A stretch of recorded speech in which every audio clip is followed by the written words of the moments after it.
A whirlwind this has been. I agree. I look back as I reflect on the past year and a half of selling the building, Mm-hmm. creating an entirely new senior team. Mm-hmm. Mm-hmm. And we've been so resilient over the last couple of years. Oh, absolutely. Absolutely. And with you leading us, we will be fine. I watched you as we moved from the Hampton Opera Center, and you led with such grace. And I was so proud to be a part of this organization, having not even been there for the 25 years that we were in the building. So I commend you for Well, thank you. that. That's very kind. I'm so excited about us moving to downtown. Yes. And being part of that Yes. revitalization. Yes. Yeah. So I'm kind of pumped. I always want to make the art, and I'm always excited about the new kinds of art that we're doing. And it's the way that it started. Opera was for the people. It was an art form that was created for the people to enjoy, and that is what we're doing today. Opera is essential to our community, and we are here making opera intriguing for everyone. So what do you say to those that say, I don't like opera at all? How do you actually just tie it up in a nice, tidy bow? You haven't seen opera. Okay. You haven't seen it yet. Okay. You don't know that you don't like it until you see it and experience it. It is an experience. And I think everybody should have that experience. I also love that we're leaning into our community Oh, absolutely. more Absolutely. than ever. Yeah. And with our new artistic home, we're going to be able to do that much more regularly. Yeah. Which I'm really excited about. Yeah. We are an opera company for this community. Right. And as our community is constantly evolving, Right. we as an opera company have to constantly. Absolutely. What's interesting is that every art form is sort of wrapped into opera. Mm-hmm. Every single thing. And it's got dancing, it's got the Absolutely. the scene. It's got the visual. It's a Yes. Yeah. It's such a beautiful art form. Knowing that your voice and the power of that voice and how it just, I always say it gives me goosebumps. Yeah. When they hit that note. Right. So it's just so beautiful. And that is a part of what opera is too. Opera is something that you should feel. Yes. You should feel it viscerally, because it does have all of the things. And people really do want to feel music. And we do that. Even with the bigger things, it's still something that you can feel. And I think that's what folks want now. And they're craving it. Right. And I always think about what happens when you're sad, you turn to music. What happens when you're joyful, you turn to music. That's right. Music is such a fundamental part of life. It is. It is. And so to have this music that is part of this operatic experience and the live orchestra, that is so exciting. When they're tuning, I just get chills. It's so exciting. Yeah. You belong at Portland Opera. No, you belong at Portland. You have put together such an exciting season for us. And I think our patrons are going to love it. And it's going to bring new audiences to us as well. Yes. We're giving them 8 offerings this year. And that is a lot. Yeah. And when I look at the calendar, we're giving our audiences and our community something every month. Yeah. I think it's important to make sure that we are true to our roots, which is the traditional canon, and then also speak to our current situation and bringing in works that speak to people.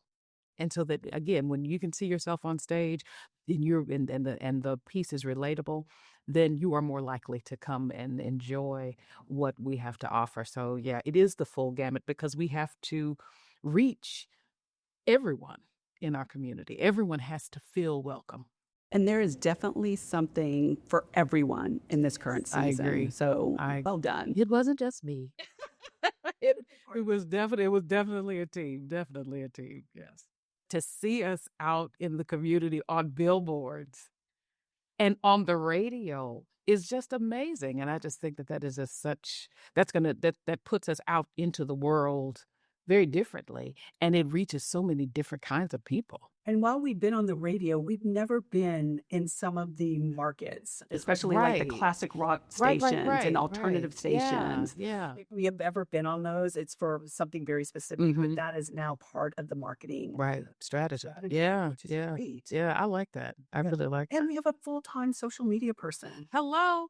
Yes. I remember when you first started, you kept Oh on my saying, gosh. "Why aren't we on TikTok?"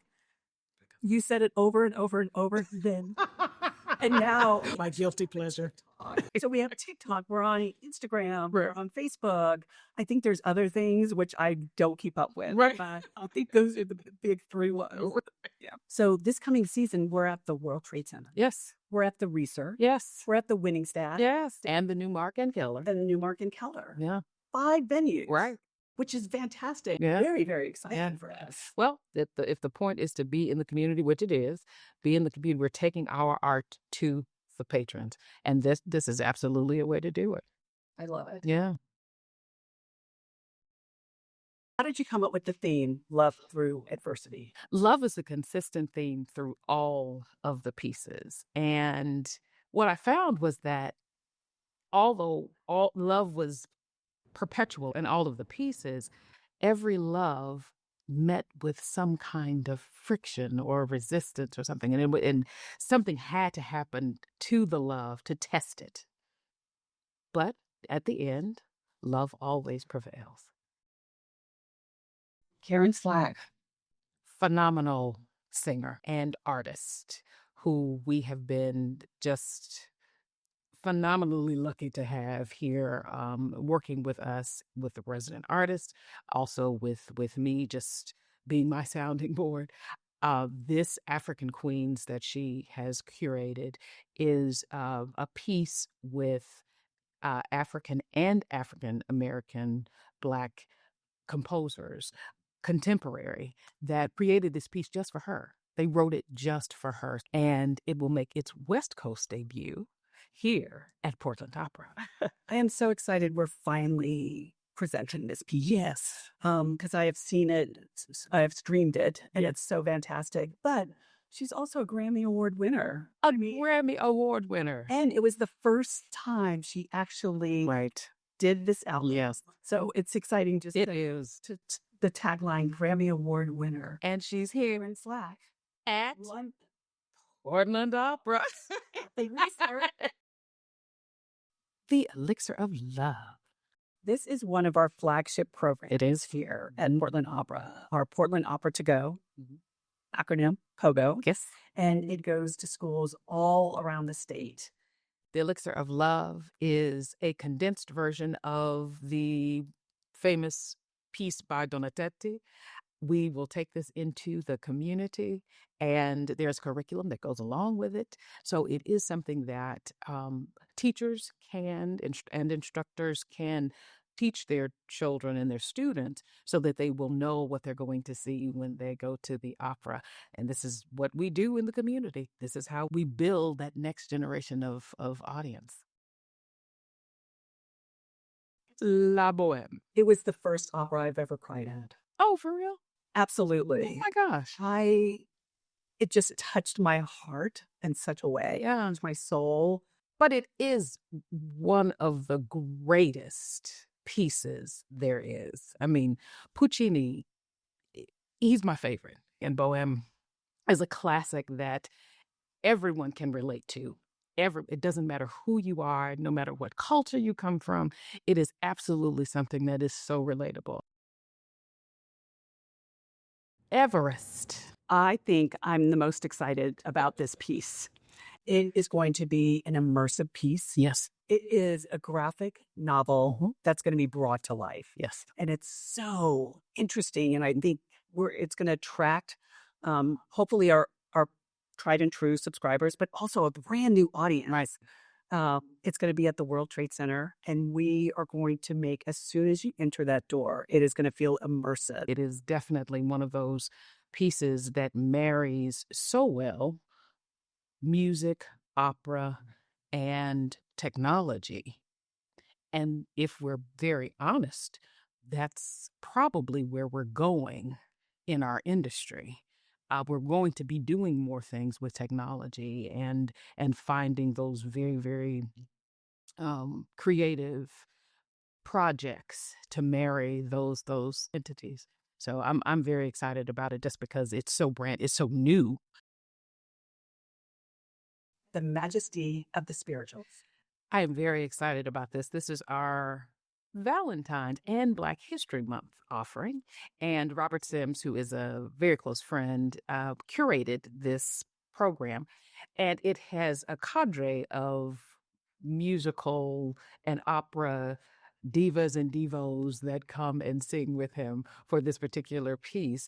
And what he's done is utilize the concertized spiritual, and has created this wonderful piece that just celebrates these composers. This is definitely a program that you will not want to miss. Let's talk about Fellow Travelers. Fellow Travelers is definitely a piece that will be new to this area. It is not, it's about 10 years old now. Was premiered in Cincinnati, at Cincinnati Opera. This is what we were talking about when we were talking about the love, and that love finding that resistance. This piece is placed during the McCarthy era, and it's about two men in love in the 1950s. I'm really excited that we are programming this piece because, as you said, it's thought-provoking, but I'm hoping that people come and see it and it activates them to actually call their senators, call their representatives, and to make sure that everyone is protected, especially the LGBTQ plus community. Stone Soup and Frida Kahlo and The Bravest Girl in the World. It's two very short pieces. Yes. That's going to have a live set change, which I have to tell you, I've seen a couple of live I have two scene changes, and I always love it. I'm always fascinated by it. And this is sort of building off of when we did the Snowy Day. So many families came. Right. And families are craving to come to some sort of experience. These two pieces are fun. We will be using the PORA for this, which is the Portland Opera Resident Artists. And we will have their 5 characters in both pieces, and the folks will play characters in both. We'll have an orchestra that will accompany them as well. And both pieces are just really just lovely pieces. Stone Soup, and it's about a little girl who is hungry. And these different culturally specific Americans come, and she starts making this soup outside of a store. And she has this cauldron, and she starts making soup with these stones. So she starts with one stone, she stirs it up, and they make this soup that feeds the community. Frida Kahlo and The Bravest Girl in the World is about a little girl who knows that Frida Kahlo, the famous painter, stays in the house, and she wants to meet her, and she's just so afraid to meet her. So she gets the audience to help her knock on Frida's door. And when she knocks on Frida's door, Frida answers, and then Frida invites her into her home and just shows her about her art and tells her about her family. It's our sort of commitment to family. Yeah. After we did the Snowy Day, we had such a positive response to that production that we have made a commitment going forward to always have a family-friendly piece. Yeah. And I love that we're kicking off that commitment with this piece. Yes.